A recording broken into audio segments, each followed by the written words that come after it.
کیونکہ میرے مصطفیٰ علیہ السلام نے فرمایا میری پوری امت کا ایمان ایک پلڑے میں. کس کا؟ پوری امت. عمر امت میں، عثمان امت میں، علی المرتضیٰ شیر خدا حیدر کرار امت میں، سیدہ زاہدہ طیبہ طاہرہ بی بی فاطمہ الزہرا رضی اللہ تعالی عنہا امت میں، امام حسن امت میں، امام حسین امت میں، غزوہ بدر والے امت میں، غزوہ احد والے امت میں، حنین والے امت میں، خندق والے امت میں، تبوک والے امت میں، کربلا والے امت میں. اس دور سے لے کر صبح قیامت تک جتنے بھی غوث قطب ابدال قندر اولیاء علماء صلحاء شہداء بزرگ بڑی بڑی ہستیاں گدی نشین سارے کے سارے ان سب کا ایمان ایک پلڑے میں رکھا جائے. میرے مصطفیٰ نے فرمایا ابو بکر کا ایمان ایک پلڑے میں رکھا جائے. ابو بکر کا ایمان سب کے ایمان پر بھاری ہے. ابو بکر کا ایمان سب کے ایمان سے اعلیٰ ہے. ابو بکر کا ایمان سب کے ایمان سے افضل ہے. آج دنیا کے سب سے بڑے کافر، دنیا کے سب سے بدترین، دنیا کے سب سے بڑے گستاخ، دنیا کے سب سے بڑے دہشت گرد نے سیدنا صدیق اکبر کو کافر کہا، اور مسلمان اپنے کاروبار میں لگے ہوئے، مسلمان اپنی تجارت میں لگے ہوئے، مسلمان اپنے عہدے کو بچانے میں لگے ہوئے. کوئی بولنے والا نہیں، کوئی پوچھنے والا نہیں، کوئی سوال کرنے والا نہیں. کیا مسلمانوں قیامت کے دن مصطفیٰ نے پوچھنا نہیں ہے؟ کیا یہ مصطفیٰ کریم علیہ السلام کا واضح فرمان موجود نہیں ہے کہ میرے ساتھ میری امت میں سے جس نے، میرے صحابہ میں سے جس نے بھی احسان کیا ہے میں نے سب کے احسانوں کا بدلہ دے دیا ہے، مگر ابو بکر نے جو احسان کیا ہے اس کا بدلہ قیامت کے دن اللہ عطا فرمائے گا، قیامت کے دن اللہ دے گا. اور یاد رکھیے ابو بکر کا انکار کرنا قرآن کا انکار کرنا ہے. ابو بکر کا انکار کرنا قرآن کا انکار کرنا ہے، اور قرآن کا انکار کرنا کفر ہے. آپ واضح جانتے ہیں کبھی ہم نے فرقہ واریت کے اوپر گفتگو نہیں کی. اگر کوئی خاص موضوع آ جاتا ہے، خاص ٹاپک آ جاتا ہے، صرف اشارہ کر دیتے ہیں، آگے نکل جاتے ہیں. لیکن ان لوگوں نے فرقہ واریت کو ہوا دی، فرقہ واریت کو ابھارا، فرقہ واریت کو عروج پر لانے کی کوشش کی تاکہ شیعہ سنی کا فساد ہو سکے. تو یاد رکھیے اہل سنت پہلے بھی پرامن تھے، اب بھی پرامن ہیں. اگر حکومت وقت نے، اداروں نے، ایجنسیوں نے ان گستاخوں کی زبان پر لگام نہ دی، ان کو سریعام پھانسی نہ دی، ان کو نہ لٹکایا، تو پھر ایک پاکستان کیا ہے، صرف ہماری جانیں کیا ہیں.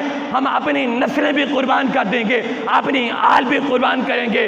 ایک پاکستان کیا، کروڑوں پاکستان ہو، سارے کے سارے سیدنا صدیق اکبر کی سواد پر قربان ہیں. صدیق اکبر کیا اسلام پر اتنا بڑا احسان ہے؟ صدیق اکبر کون؟ صدیق اکبر جنہوں نے میرے مصطفیٰ علیہ السلام کی موجودگی میں 17 نمازیں پڑھائی ہیں، میرے مصطفیٰ کی موجودگی میں 17 نمازوں کے امام ہیں. ایک آسان نقطہ آپ کو سمجھا دوں. بہت سارے لوگ ابو بکر کو ماننے سے انکار کرتے ہیں، تو یاد رکھیے کسی کے انکار سے ابو بکر کی شان میں فرق نہیں آتا. صرف ہمارا جو بات کرنے کا مقصد ہے وہ صرف اتنا ہے کہ فرقہ واریت کو نہ ابھارا جائے. ہمیں پتہ ہے تمہارے نظریات کیا ہیں، ہمیں پتہ ہے تمہارے عقیدے کیا ہیں. اپنی کتابوں تک رکھو، اپنے ہاتھ تک رکھو. اگر تم عوام کے اندر لاؤ گے تو انشاءاللہ ہم بھی وہ چیزیں سامنے لائیں گے کہ حضرت سیدنا عمر بن خطاب رضی اللہ تعالیٰ عنہ کے قاتل بھی تم ہو، سیدنا عثمان غنی رضی اللہ تعالیٰ عنہ کے قاتل بھی تم ہو، حضرت مولا کائنات علی المرتضیٰ شیر خدا کے قاتل بھی تم ہو، سیدنا امام حسن مجتبیٰ کے قاتل بھی تم ہو، سیدنا امام حسین و شہداء کربلا کے قاتل بھی تم ہو. یاد رکھیے ہم خاموش اس وجہ سے ہیں، ہم اپنے عوام کو یہ باتیں اس وجہ سے نہیں بتاتے کہ تاکہ عوام کے اندر فرقہ واریت ابھار پیدا نہ کرے، فرقہ واریت ظاہر نہ ہو. تم اپنے عقیدے پر اپنی حد تک محدود رہو، ہم اپنے عقیدے پر اپنی حد تک محدود ہیں. پاکستان جس طرح پرامن طریقے سے چل رہا ہے اسے چلنے دیا جائے. اگر اسے چلنے نہ دیا گیا تو پھر یاد رکھیے پاکستان بنایا بھی سنیوں نے تھا اور اسے بچانا بھی سنیوں نے ہے، اسے بچانا بھی سنیوں نے ہے. آپ پاکستان کی تاریخ اٹھا کے پڑھ لیں، پاکستان بنانے والے بھی سنی تھے اور انشاءاللہ بچائیں گے بھی سنی انشاءاللہ۔ ابو بکر کی عزت پر حرف نہیں آنے دیں گے، ہم اپنی جانیں قربان کریں گے، ہم اپنی آل قربان، ہم اپنی نسلیں قربان کریں گے ابو بکر پر۔ ابو بکر کا احسان ہے، اور خاص طور پر یہاں کیونکہ بات ریکارڈ ہو رہی ہے، خاص طور پر وہ مولوی، وہ پیر، وہ ملا کہ جو میلاد کے مہینے میں سنی بن کر اسٹیجوں پر گرجتے ہیں، میلاد کر سنیوں کے جیبوں سے پیسے بٹورتے ہیں، وہ محرم کے اندر ذاکر بن کے ٹی ویوں پر بیٹھ کر رو کر وہاں سے بھی پیسے بٹورتے ہیں۔ تو تم دین کے نہیں ہو، نہ تم سنیوں کے ہو نہ تم شیعوں کے ہو، تم پیسوں کے ہو، تم پیسوں کے لیے دین بیچ رہے ہو۔